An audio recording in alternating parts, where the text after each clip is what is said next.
It began with a sound. Not the sound of applause, not the flash of cameras, but a single sharp crack that echoed across a quiet downtown street. Within hours, that sound would travel across the internet, replayed, slowed down, dissected. And by dawn, nearly 90 million people would have watched it. But what they didn't know was that behind that one sound lay a story about pride, pain, and the kind of justice that still gives people hope. Because sometimes one slap can wake up an entire nation. The young man in the video was Daniel Ross, 25 years old, son of a beloved Hollywood actor, a child raised in fame's shadow. Designer hoodie, diamond chain, attitude heavier than his fortune. The clip showed him leaning into a taxi window, and then smack. The driver's head snapped to the side. Laughter followed. A sneering voice said, "Maybe learn English before you drive here." The internet went wild. Some called for cancellation. Some made excuses. But everyone agreed on one thing. The man behind the wheel didn't deserve it, because the driver in that taxi wasn't just anyone. He was a man who had spent 22 years believing that hard work still meant something. His name was Amit Rao, 54 years old, an immigrant who came to America with $400 and a dream that one day his children would have more choices than he ever did. He worked 16-hour days, 6 days a week, driving strangers through rain, snow, and silence. Not a single accident, not one complaint, until the night he picked up Daniel Ross. It was a Friday at 8:47 p.m. when Amit stopped his yellow cab outside a downtown club. Daniel staggered toward it, half drunk, phone in hand, arrogance in stride. When the clip began, nobody knew who either of them were. By morning, their names would be everywhere, on screens, in hashtags, in arguments about privilege and respect. And 3 days later, those same names would face each other again. Not on social media, but in a courtroom ruled by one man who believed in old-fashioned justice. That man was Judge Michael Carver, 70 years old, gray hair, sharp eyes, and a reputation for compassion that never confused kindness with weakness. He'd spent 4 decades reminding people that the law doesn't care how expensive your lawyer is, only what kind of person you've been. On a gray Thursday morning, he walked into his courtroom not knowing he was about to preside over a case that would make headlines around the world. Because by the end of that day, he would see something that every parent, every worker, every dreamer needed to see, that accountability still exists. The door opened. Daniel Ross entered like a celebrity walking onto a set, shoulders back, sunglasses on indoors. Behind him came 3 attorneys, the kind whose suits cost more than most people's yearly rent. But when he sat down, his expression wasn't fear. It was boredom. Across the aisle sat Amit Rao. His right eye was purple and swollen shut. A thin white bandage crossed his lip. He wore a plain shirt with his cab company logo faded from years of washing. He didn't look angry. He looked tired, the kind of tired that comes from believing in fairness too long. Judge Carver studied them both. Then he spoke. "Mr. Ross, you're charged with assault, destruction of property, and ethnic intimidation. How do you plead?" Daniel didn't even look up. "Not guilty, Your Honor. Just a misunderstanding." But misunderstandings don't bruise faces, and they don't shatter livelihoods. The prosecutor stood. "Your Honor, we have video from the taxi's dash camera." Lights dimmed. The courtroom screen flickered to life. What played next silenced the room. Daniel stumbling from the club. Amit greeting him politely. The slow drive through traffic. Daniel's frustration rising. And then, his voice cruel and sharp. "Do you even speak English?" Amit's calm reply. "Yes, sir. I am American citizen for 15 years. Then Daniel's words that burned through the speakers. "Then act like one." The courtroom didn't breathe, because everyone knew those words, and the hate behind them had been heard before. The next few seconds showed the slap, the laughter, the thrown medallion crushed beneath a truck's tires. Gasps echoed. Reporters scribbled. Even Daniel's lawyers lowered their eyes. When the lights came back on, the judge's face was unreadable. "Mr. Ross," he said quietly, "do you still call that a misunderstanding?" Daniel shifted in his seat. "He provoked me, Your Honor. He was rude. I lost my temp, but no excuse could rebuild what that slap had broken. Not the cab, not the trust, not the dignity of a man who had done everything right." Amit sat still, hands folded, silent. His silence spoke louder than any outrage ever could. It said, "I'm tired of proving I belonged." In the gallery, people whispered. Some pitied Daniel.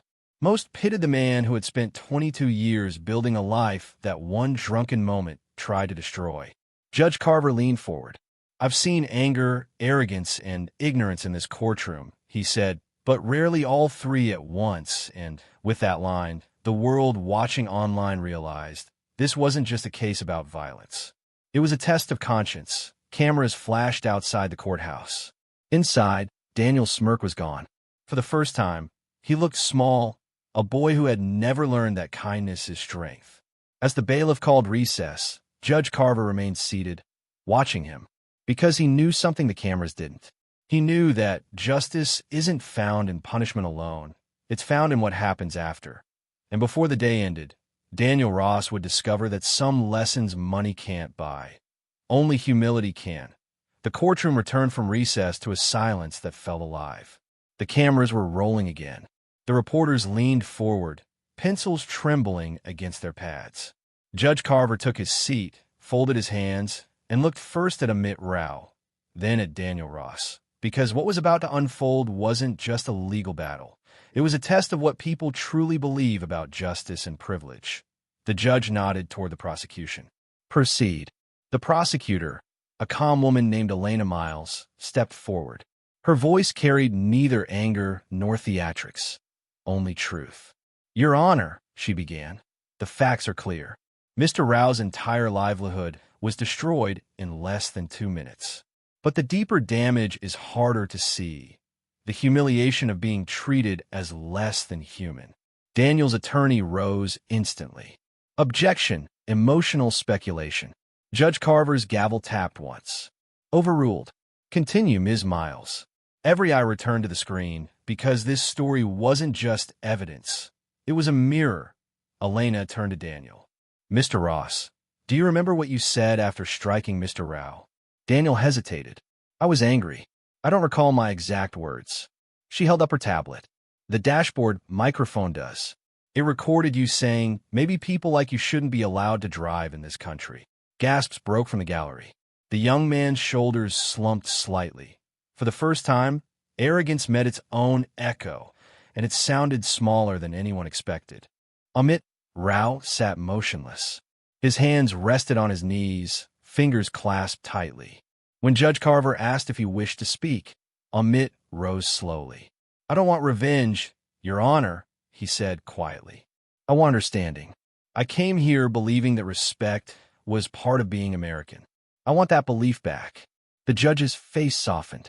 "You'll have your chance, Mr. Rao." And in that instant, the courtroom divided, not between prosecution and defense, but between those who still believed in second chances and those who did not. Outside, storm clouds gathered.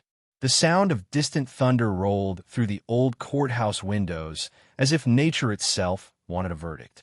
Inside, the defense began its case. Daniel's lawyer stepped forward, voice controlled but uncertain. "Your Honor, my client acted impulsively. He has no criminal record, no prior incidents. This was a night of poor judgment, not hate." Judge Carver raised an eyebrow. "Then why the words? Why the laughter? Why film it?" No answer came. Because when truth stands in front of you, silence becomes confession. Elena Miles motioned to play the next exhibit, a short video Daniel had posted hours after the assault. The screen lit again. Daniel, grinning into the camera, mocking an accent that wasn't his. Laughter behind him. The clip ended abruptly. A single tear rolled down Amit's face. Judge Carver exhaled slowly. "Mr. Ross, this court is not here to destroy you. It's here to show you what you destroyed." Those words pierced deeper than any sentence could. The young man's voice faltered. I didn't think anyone would care that much." The judge leaned forward. "That's exactly the problem." He gestured toward the gallery. "Look around you, Mr. Ross. Every person here represents someone who's been disrespected by arrogance. You think this is about fame? It's about responsibility." The energy in the room shifted. Punishment was no longer the point. Truth was. Then came a surprise witness. Maria Fernandez, a restaurant worker who had once been a passenger in Amit Rao's taxi. She stepped to the stand, clutching a worn envelope. "I don't know these men," she said softly, "but that driver once refused to take my money when my card failed. He said, 'Pay me next time, senora.' I never forgot that." She placed a $20 bill inside the envelope and set it before the judge. "I came to repay that debt. It was only $20, but the gesture felt larger than any fine money could buy." Daniel's head bowed lower. His defense attorney whispered for him to stay silent. But guilt has its own language, and it was already speaking through every twitch of his hands. Judge Carver called for a short recess. Reporters scrambled out of the room, their voices echoing down the marble hallways. The judge remained seated, watching Daniel, then quietly said, "Mr. Ross, when we return, I expect you to decide whether you want to defend your actions or start redeeming them. Because redemption, unlike privilege, can't be inherited. It has to be earned." As the recess bell rang, two men sat on opposite sides of the same courtroom. One born into everything, one who had built everything from nothing. In a few minutes, their worlds would collide again. But this time, not even fame could predict which one would walk out changed forever. The courtroom doors closed again. The murmur of whispers died into a tense silence. Daniel Ross sat stiffly, his fingers drumming lightly against his knee, trying to reclaim the composure he had lost during the recess. But inside, something was shifting, the first real taste of fear, of accountability. Because for the first time, the boy born into fame realized that reputation alone could not shield him. Prosecutor Elena Miles began her cross-examination. "Mr. Ross, you've admitted to striking Mr. Rao. Yet your social media posts following the incident suggest pride, not remorse. Why?" Daniel glanced at his phone, then back at the judge, a fleeting smirk crossing his lips before it vanished. I didn't mean, but words spoken cannot erase the moment captured on camera, and everyone in the room knew it. Elena tapped a remote. The screen flickered. This time, footage from nearby security cameras showed Daniel laughing as he tossed Amit Rao's medallion into the street. The motion was deliberate, mocking, a small, cruel flourish captured in perfect clarity. Gasps echoed around the room. Even Daniel's attorney stilled, caught in disbelief. Every frame was a reminder. Arrogance cannot hide from truth. Judge Carver's voice cut through the murmurs. "Mr. Ross, do you see how your actions, every laugh, every gesture, amplified the harm you caused?" Daniel's voice shook. I didn't think anyone would see it that way." Because reality has a way of proving the most confident wrong, and the courtroom felt it in every heartbeat. The prosecution called a surprise witness, Javier Morales, a taxi passenger who had followed the incident from a nearby street. He spoke with careful precision. "I saw him laughing. I saw him mock Mr. Rao. I saw someone with everything act like someone with nothing. It made my stomach turn." The judge nodded, silent, absorbing every word. Daniel shifted in his chair, the first flicker of guilt crossing his features, and just when it seemed the tension couldn't grow any higher, Elena Miles dropped the next bomb. She held up a series of posts from Daniel's social media, videos, comments, memes, each one mocking Amit Rao, each one time-stamped to the days following the attack. Likes, shares, comments, millions had already witnessed it online. "Your Honor," she said, "this was not a moment of lost temper. It was a pattern of behavior broadcast to the world. Millions had already watched, but seeing it replayed in court made it impossible to deny. Accountability could no longer be avoided." Daniel swallowed hard. His father, Richard Ross, sat silently in the back row, eyes fixed on him. There was no anger there, only a quiet weight that struck deeper than any judge's gavel. Because sometimes disappointment from those you love is heavier than any punishment. Judge Carver leaned forward. "Mr. Ross, do you understand the human cost of your actions?" Daniel hesitated. I think I do, Your Honor. But thinking and feeling are two different things. And the courtroom was about to test both. Next, the defense tried to shift focus. They submitted a video they claimed showed Amit Rao reacting angrily before the incident. The courtroom hushed, all eyes on the judge as he studied it carefully. The footage showed only a flicker of frustration from Amit, quickly replaced by calm attempts to de-escalate. The contrast was undeniable. One man escalating, the other composed despite provocation. Every attempt to twist the story only made the truth shine brighter. The scales of justice were tipping. Daniel's jaw tightened. He could feel the momentum turning against him. Every witness, every clip, every post weighed on him, layering evidence upon evidence, because in that courtroom, the truth was not a spectator. It was a force. Then came the moment that would make the entire courtroom lean forward in suspense. Amit Rao's children submitted letters they had written. Words carefully chosen, not for revenge, but for teaching a lesson about respect and dignity. The judge read aloud. "We hope he learns that kindness and respect are worth more than fame or fortune.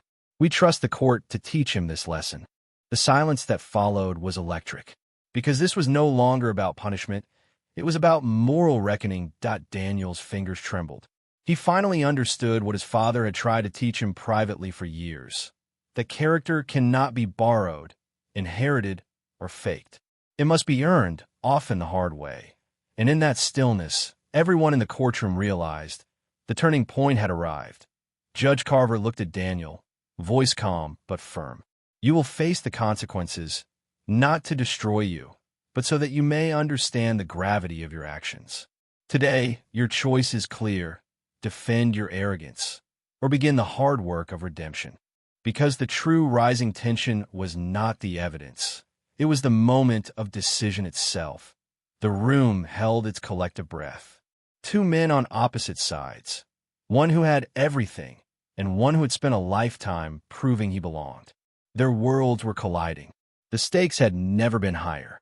And outside, millions waited online, unaware that the most pivotal moment of this story was happening far from their screens. Because what happens next would not only define Daniel Ross, it would define what the world remembers about justice, humility, and redemption.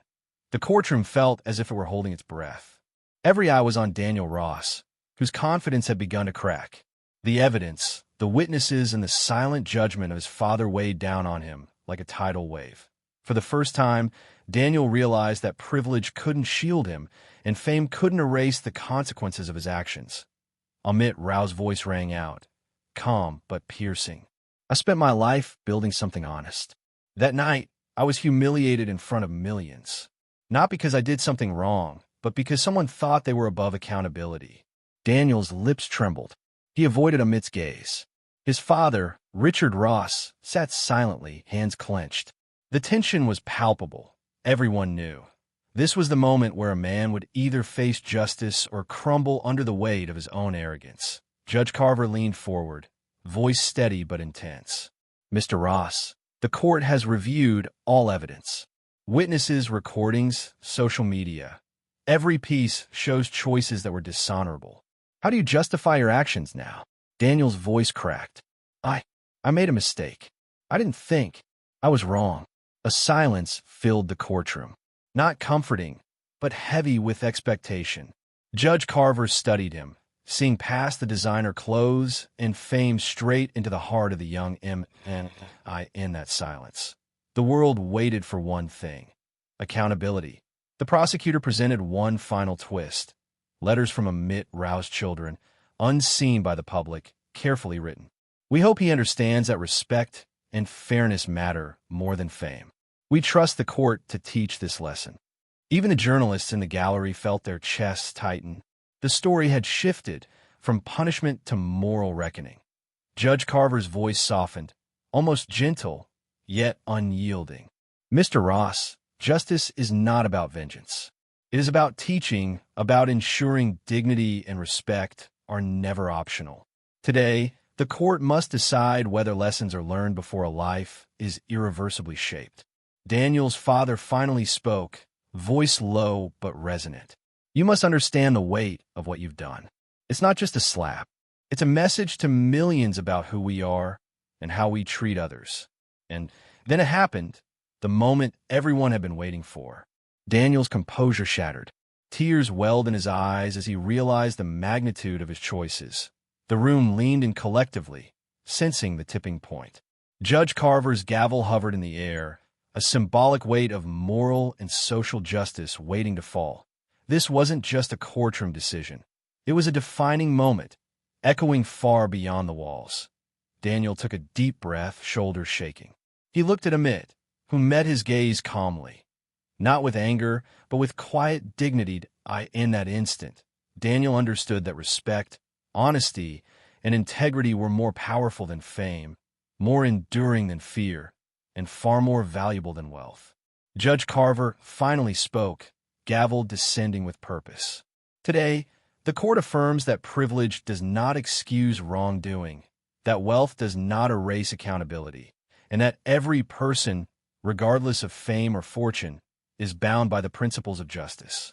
Let this be a lesson, not just for Mr. Ross, but for everyone who believes rules are optional. And in that courtroom, as silence settled over the gallery, every soul present, and every viewer watching at home, felt the gravity of justice fulfilled. Daniel lowered his head, tears streaming. "Understand? I'm sorry. I will do better." Amit Rao exhaled slowly. The tension in his body released. He had won not just legally, but morally. Respect, dignity, and fairness had been upheld. Because in the end, the most powerful lesson wasn't punishment.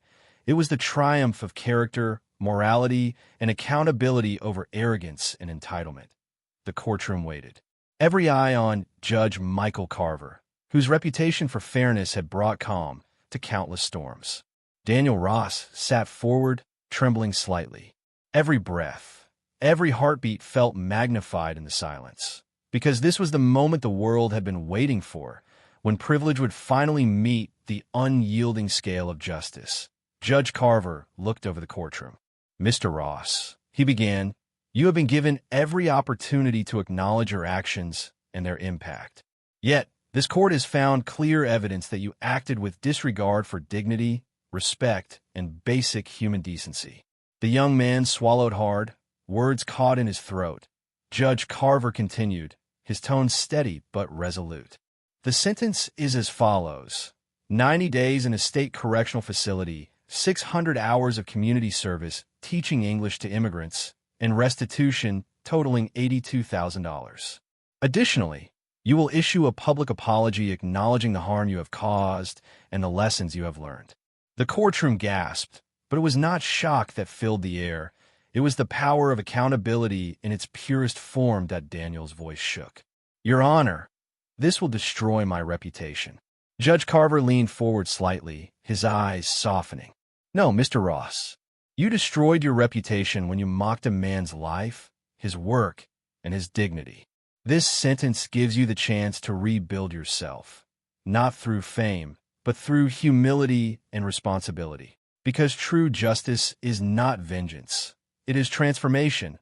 Amit Rao rose slowly. "Your Honor, I don't seek revenge," he said calmly. "I only ask that he learns what he broke was not property, but trust. That is the lesson that must be taught." Judge Carver nodded. "He will learn it. And perhaps, in doing so, he will finally see the value of respect, empathy, and accountability." Then came a moment that brought the room to silence. The doors opened and Richard Ross, Daniel's father, entered quietly. He did not speak to the media.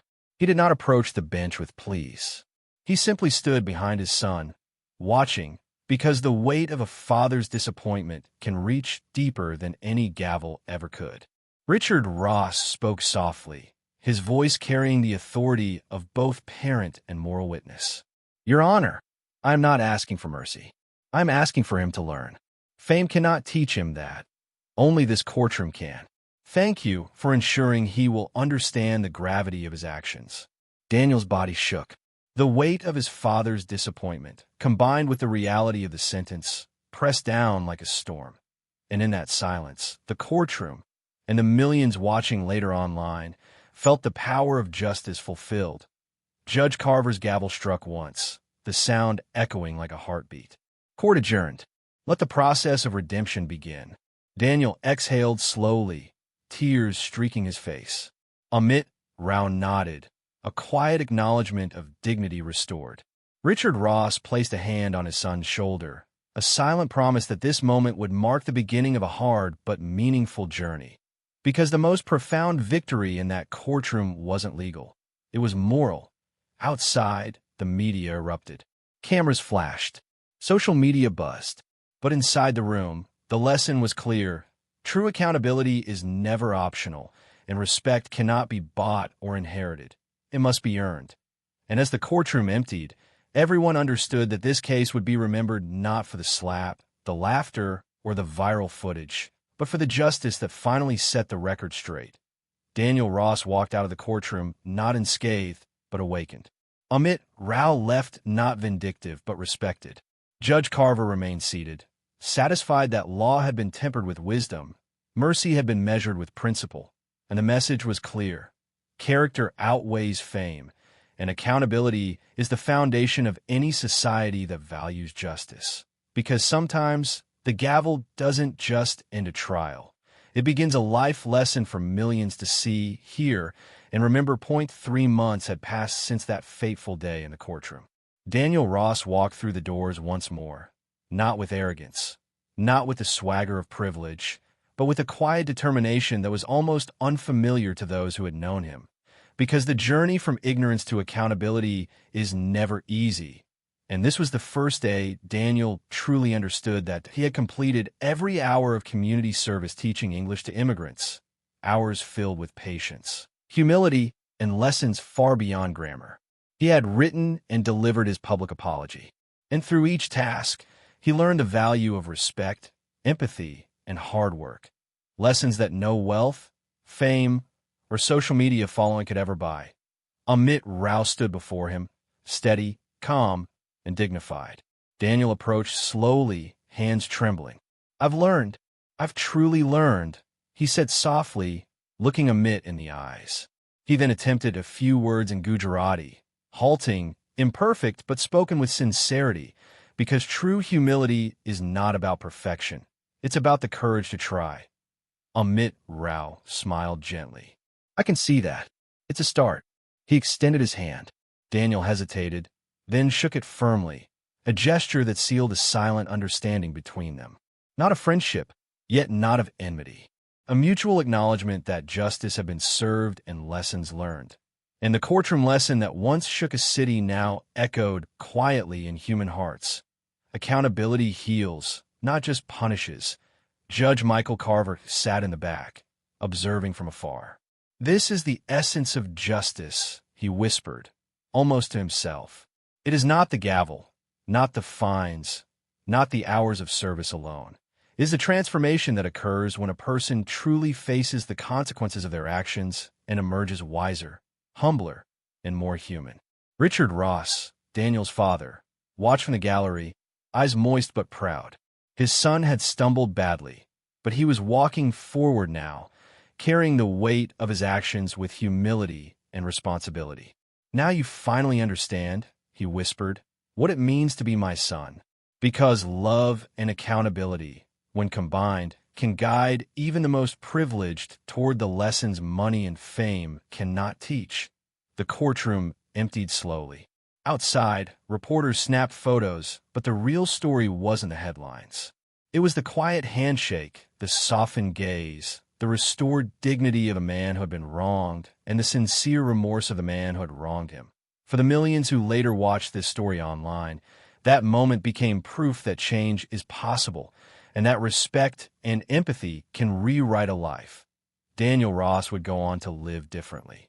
He would remember the nights of teaching, the faces of those who had trusted him, and the lessons Amit Rao had silently imparted. Kindness, accountability, and respect matter above all else.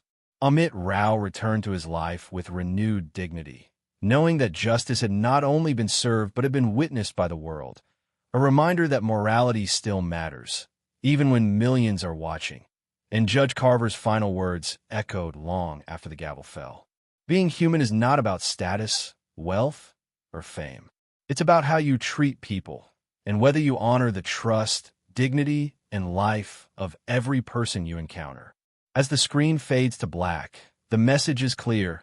Mistakes do not define us, but our choices after them do. Respect, empathy, honesty, and accountability are timeless. And sometimes a single act of courage, the courage to change, can inspire millions. Because the greatest verdict of all is not written in law books. It is written in human hearts.